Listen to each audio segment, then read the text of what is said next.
else we got, Lewis? What else is going on? Oh, BJ Penn is back. That's cool. I mean, kind of. Look, I'm a fan of BJ Penn. I don't know. He didn't look the best in his last couple performances. But he's not like BJ's a legend. He's very rich. He doesn't need to fight. He wants to fight, right? This isn't like, I don't feel bad for a guy who's like, he's a little bit older in his career. He's like, dude, I want to fucking fight. I'm assuming BJ's doing extremely well. He was rich, I believe, before he got into the sport. That was always the rumor about BJ Penn. Well, to quote the guy that gave him my green card, he said, I'm a fan of MMA, but I'm just not a fan of yours. I'm a fan of BJ Penn. I'm just not a fan of this fight. Although this is a fight that he should win. Who's he fighting again? What's his name? He's the Ryan Hall. guy. Ryan Hall. Yeah, Ryan Hall. So Ryan Hall's predominantly a submission guy, not really a heavy striker. Listen, you're right, Lewis. BJ comes from, and he wouldn't mind me saying this. There's nothing wrong with saying this. He comes from a pretty wealthy family in Hawaii. They own a lot of land there on Hilo. By all accounts, that's what I'm led to believe. Obviously, I haven't audited his family's fucking accounts, but that's what I hear. I hear it's from a wealthy family. And that was prior to being in the UFC, but the guy likes to fight. He is a born fighter. BJ is a natural fighter. My coach, Jason Perillo, and BJ Penn, they have a lot of history there. You know, they're like brothers. And no doubt Perillo will be training him for this fight. We'll have to get Perillo on and talk to him about it. Maybe next week. That'll be fun. It's been a while since Perillo's been on. But BJ's got a lot of good stuff going on outside the UFC as well. Not outside the UFC, outside of fighting. He owns, I think it's 2 gigantic UFC gyms in Hawaii, like the big 50,000 square feet ones. Yeah. And they're doing really, really well, like one of the biggest earners in the company or something. They're turning a very, very healthy profit. Let's just put it like that. And the fact that BJ, as we just said, comes from a family, you know, that's, you know, they have financial backing. He's got business endeavors that are doing very well, and he's still going to come back and fight. You know, you got to take your hat off to him. Is it the right thing? Who knows? You know, have we seen the best BJ Penn in the past? Probably, you know. But the fact that he is such, and I mean this not condescendingly, but such a warrior, such a true fighter, wants to go out there and fight, you got to respect that. Yeah, you got it. And look, BJ is, you know, a legend, and he is one of the most exciting fighters ever. It's really because of like Perillo, and like I look at it as like, I start to go like, I don't know, but I know Perillo really well. I know Perillo's really close to BJ. On a human level, I go, I just don't know. You know, how much, I mean, who was the last fight? Am I correct? He got his last fight was Yair Rodriguez. Yeah, Didn't go well. But you know, BJ is, you know, he's an older guy now for a fighter. He's obviously been through a lot of wars. He was an absolute legend. He was one of the hardest hitting lighter guys. Oh, let me get rid of this. It's BJ Penn. You know, it's my agent talking about Mike. It's got to be 11 o'clock. It can't be 11:30. Shit. No, he's one of the original guys. BJ was the first ever 2 division weight champion. Let's not forget that.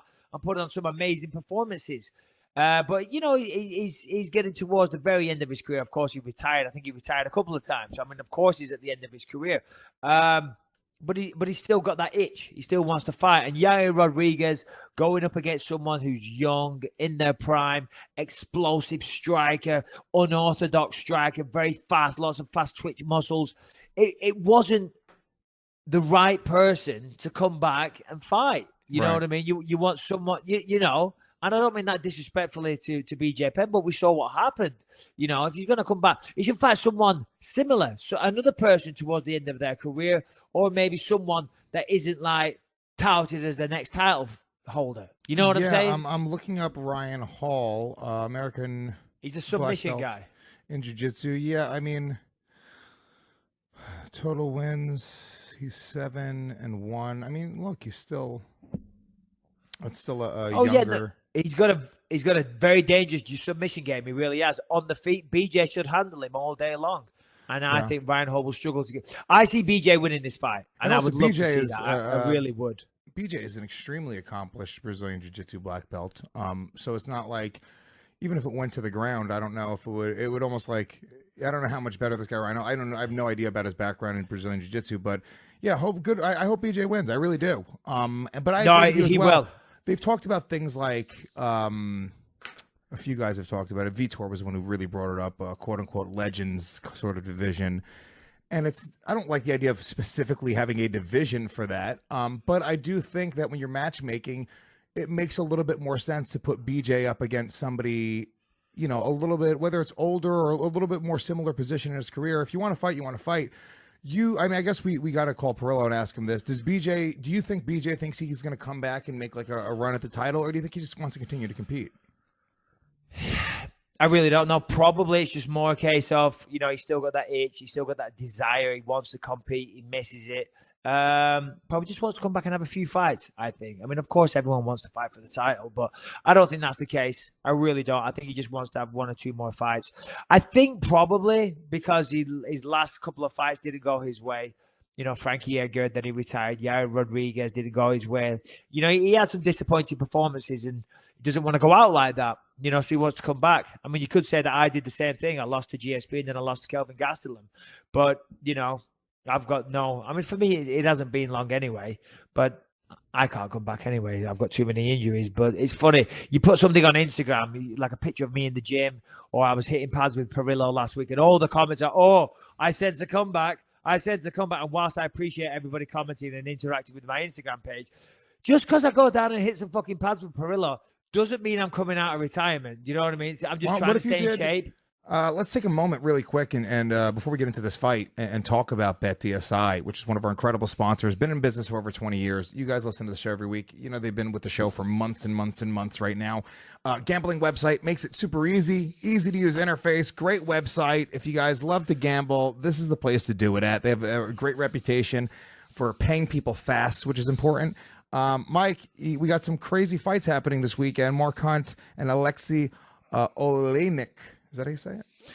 Yeah, that's right. Alexei Oleinik. Mark Hunt is going to win this fight. Listen, I'm willing to bet my house on it. So I will be going to betdeside.com and I will be using the promo code BYM120 because whatever I put down, they will give me 120% bonus match. And I will put that on Mark Hunt. Mark Hunt is going to win this fight. I could be wrong because that is MMA. That is the beauty of MMA. But as I just said, if you go to betdeside.com, who have a history of fast paying, A+ rated in all sports book review sites, 20 years in the business, you go to there, you use the promo code BYM120. That's on betdeside.com.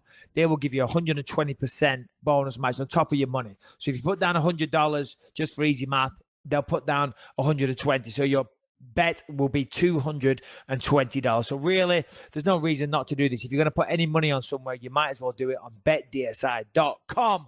Use the promo code BYM120. Please get involved.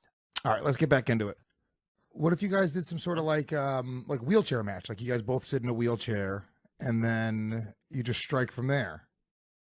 Lewis, the only time I've ever seen such bullshit like that is at Ellis Mania, where you fight. Okay. It really you know, guys on roller skates throwing balls at each other, midgets refereeing, a person sucker punching people just for the sake of it. Okay? I don't see you having the balls to get in there and fucking fight on roller skates. Let's see Michael Bisping have the testicular fortitude to step up for Ellis Mania 16. I was fucking great on roller skates when I was a kid. I could go fast, and I mean real fast, man. $1,000 to watch you on roller skates. Listen to this. Oh yeah, probably now I'm making a right dick out of myself. But I was honestly, I used to go up the Clitheroe Castle, and I used to fly down this run. We used to call it the Rabbit Run. I would fly down there on my roller skates like a fucking bat out of hell. But here's one of the funniest sights you will ever see. Oh my god! Talking about Russians. Alexander Shlemenko, okay?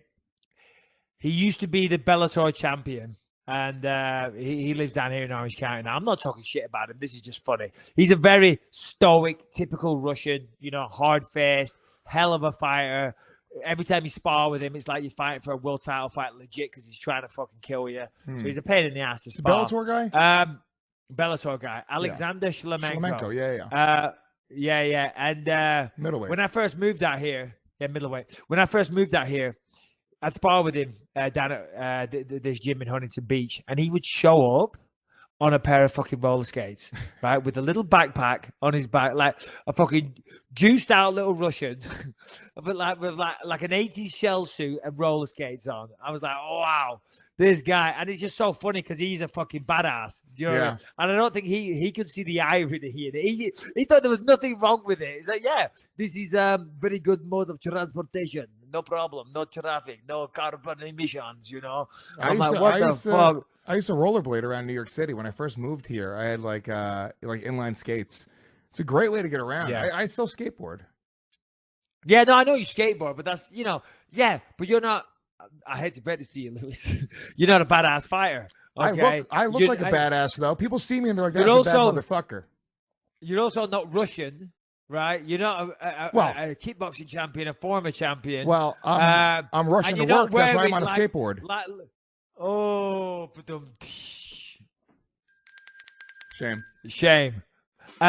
You're also not wearing like a Dayglow 80s shell suit.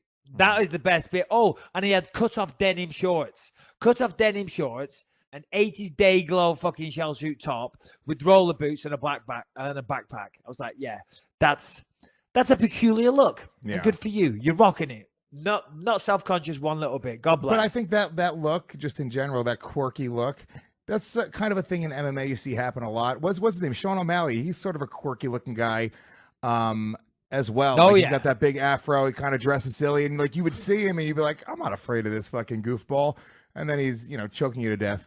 But didn't he just break some sort of like, or he plays very high on the punch pad? On UFC tonight, we have like at a fairground, they have the punch bag machine, and when you punch it, it gives you a score, which is fucking bullshit, by the way, because I hold the record for that. Okay, I hold the record for that. Obviously, I work on UFC tonight now and again. Daniel Cormier is at the top, or is it Stipe Miocic? I don't know. Oh no, Derek Lewis is at the top. Then it's Daniel Cormier, and they're all in the high 900s. Okay, and my score was 942. And Tyron Woodley was 944. Ooh. And Sean O'Malley came in yesterday, skinny Sean O'Malley, and got like 960 or something. He beat me and Tyron Woodley. Wow. And I've said for a long time several things. One, the punch machine is bullshit, right? You just got to hit it in the right area, the correct sweet spot, the correct angle. You get a good score. Because if you do it 10 times, you're gonna, how many times have you actually done it? Yeah, well, here's the thing. I hit over 1,000 on it, but they weren't rolling the cameras. I don't believe it. No way. You're lying now. There was no cameras there. I don't, No, the cameras weren't rolling. I got over 1,000. I'm like, hold on a minute. That score needs to stand. If a tree falls in the forest. Yeah, exactly. So, yeah, it's bullshit. Sean O'Malley fucking beating me and Tyron Woodley. Come on. Listen, Sean, friend of the show, but come on. Let's keep it real.